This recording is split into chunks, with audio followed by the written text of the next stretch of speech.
know, one of the coolest things about upper cervical care is that upper cervical care doctors focus on this part of the body, but they see healing all over the body. And so there are so many amazing stories that we would like to share with you. Here are a few. When we were first married, I couldn't touch Angela's face or run my fingers down her spine.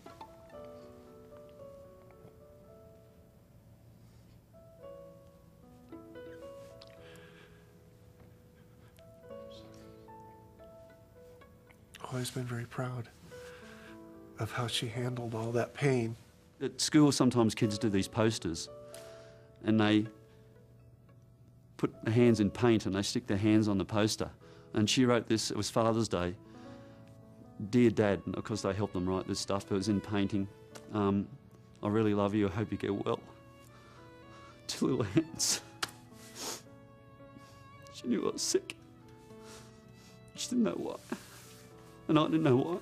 He's about 7 years old, and since birth, he's been paralyzed. A whole half of his face completely paralyzed. And the doctor said, there's absolutely nothing we can do. You're gonna have to live with this for the rest of your life. He started under care a couple months ago, and now he has a crease on his inside of his lip when he smiles. He can smile with that side of his face, and he's starting to be able to move the upper part of his eyebrow and eyelid. So it's amazing. So I got off the table, and for the first time, my low back pain was gone. My neck and shoulders it was just like somebody just untwisted a tight dish rag or something, and it just dissipated. And then Michael said, well, take a couple of steps. So I took a couple of steps, and my legs weren't tingling yet. And because I had, I guess, neuropathy, I think is the name of it, but anyway, the tingling. And I took a few more steps, and it didn't. And so I said, well, why don't you walk out to the mailbox? Because I hadn't been able to go out to the mailbox, which was only about, what, 20 or 30 feet? 20 feet, yeah. So I put on my tennis shoes, and I walked out there, and I kind of just kept going. I walked a mile. So, the next day, I go off to work. I'm in my skirt suit, my heels, carrying my briefcase, the whole thing, walking the 3 city blocks to get into the office. Nobody has a clue. I meet everybody, go through the orientation. No one has a clue that I was, like, almost immobile for the year before that. She's dragging her left leg, walking with a cane. Okay, so we x-ray her, adjust her on Thursday night. Saturday morning, she came back into the office to be rechecked. No cane, and lifted her leg up. And I looked at her, and I said, what happened? It blew me away, so to speak. And she says, that's not all of it. You had me lay down for 15 minutes. I have people rest after an adjustment. After I got up, I went to the car, and I put my leg in the car without any help or assistance. That was 20 minutes later. She'd been walking with a cane and dragging that leg around for 6 years. You see why I won't retire? And I could hear everything. And the ringing stopped. And my back's feeling much more relaxed. I don't have any pain, and tingling stopping. And I got home and I ate something, and it was hardly in. I still had a bit of pain, but there wasn't excruciating pain. It wasn't driving me over. But I was very careful not to use the jaw too much. But I was so happy that I picked up my daughter, Holly. We danced. I had like this until, I think it was like 3 o'clock in the morning or something like that. And then she was asleep.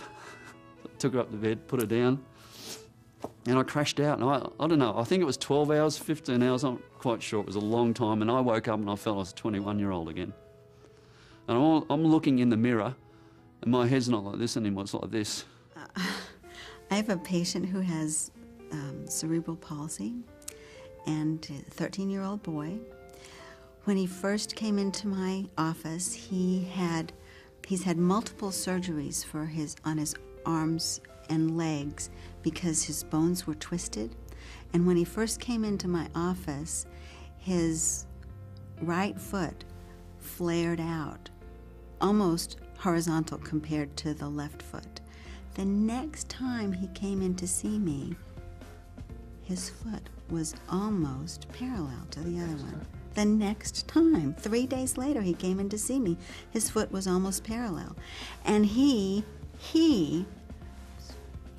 what he cares about, he's running faster. His teachers report that he's doing better in school, and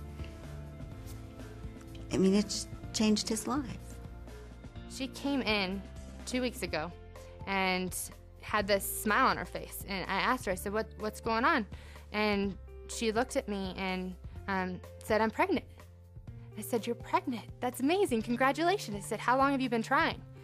And she turned and looked at me with a real straight face and said, I've never been on birth control.